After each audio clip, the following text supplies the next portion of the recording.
Why haven't you learned anything? You, me, us, and we, 2020. This is our New Year's address. Thank you for joining us. Let's get right into it.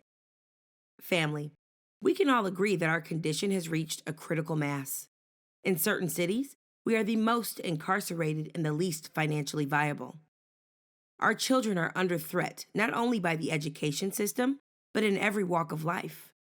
If not physically, but politically, socially, and economically.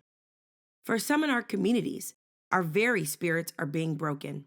You can see it in the faces, but because of who we are, we fight daily to persevere.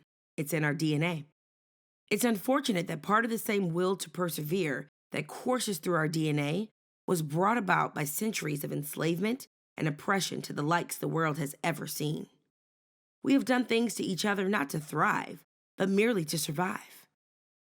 The same forces that held us in bondage for centuries are the same forces we are fighting today.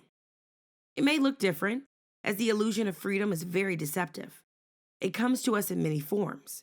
The teacher with the scornful face, the legal system that herds and slaughters us like cattle, the smiley yet fork-tongued politicians who perpetrate a system devised to economically deprive us of resources afforded to all other citizens. Here is where the rubber hits the road, and we slam into the truth like a speeding car into a brick wall. We have been duped by con men and con women in cheap suits and bad haircuts, offering us intangibles such as hope, change, intersectionality, and a soft lullaby designed to rock us asleep, all while giving other communities tangibles and resources such as guaranteed government contracts, jobs, and acres of land. Family, far too many mistakes were made over the past decade. It's not solely our fault. Our elders themselves were ill-equipped to deal with the monster we are facing. Though we must start now, so future generations won't suffer as we have. Politics and economics won't solve all of our problems, but it's the perfect place to start. Through controlling the politicians in our community, we will be able to divert resources and contracts to our young entrepreneurs while simultaneously building a much-needed merchant class. The blueprint has already been laid out by the Jewish, LGBTQ, Asian, and Arab communities. We ourselves have done this after Reconstruction and built Black Wall Streets. We can do it again. We must. The first step is not having any polite interactions with politicians that do not offer us specific tangibles. This even includes taking a selfie, as this is used as political capital, which they later use to exploit us. We're not talking about what you did before. It's all good. No shade. Stuff happens.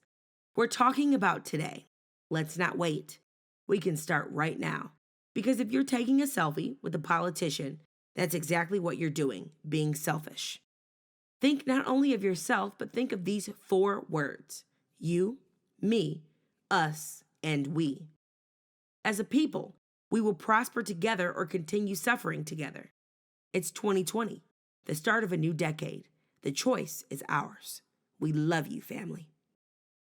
I'm Aaliyah Williams, reporter and audiovisual director for the Objective News Agency, an outpost for intelligent Black society. If you're not already subscribed to our YouTube channel, please do so now and hit the little bell to be notified for our next video report. At The Objective, we have a team of reporters, investigative journalists, researchers, and editorial cartoonists. Stay up to date following us on social media at The Objective NS on Twitter, Instagram, and Facebook.